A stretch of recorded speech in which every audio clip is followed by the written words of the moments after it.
barku wuxuu noo saameeyay muddada inta dagaalka socdaba wuxuu noo saameeyay si aan wax laga warrama ahayn waxa weeyaan kiilooga basasha 5 kun buu ahaan jiray maantana wuxuu marayaa 15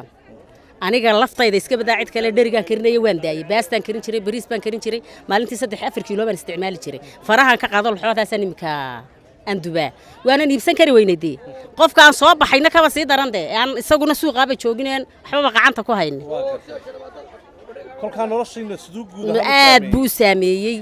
oo waana la sii kala dardaran yahay aad buu saameeyay oo dadkii laba imika inta labada midbeed arkayso wax loo dhigay 4,000 shilin Soomaad garan dumarkii jireekaankii xabuubtay siisan jireen 50,000 waxa laga siiyaa 110,000 waa gartay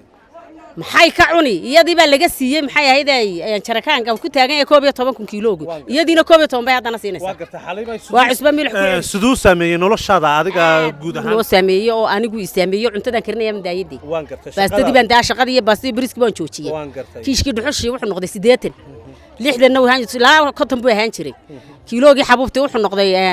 10,000 kii basashi 15,000 sidaa baan u joojiyay qaar badan oo aniga iga midina saasay u daayeen anigu waran bal adeegyada iyo bulshadu sidee yihiin waxba adeeg bacdi ma qaadato say dumarku inta ay ku taqlan yihiin u dul fadhiyaan uun bay dabeedna la kala socdaa wax isdhex maraya xataa ma jiro waa gartay oo wax kala iibsanaya ma arkaysid dadka wax iibinayuun baa saa isku daawada waa gartay ay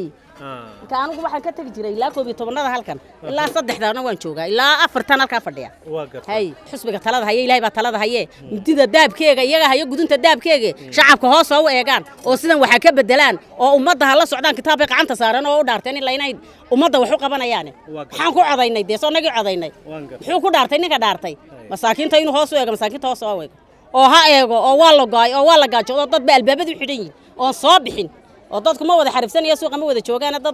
dadka ku dhax noolaa ma jirtee taasi waxa way hoos oo eegaan shacabka intaasan u diraya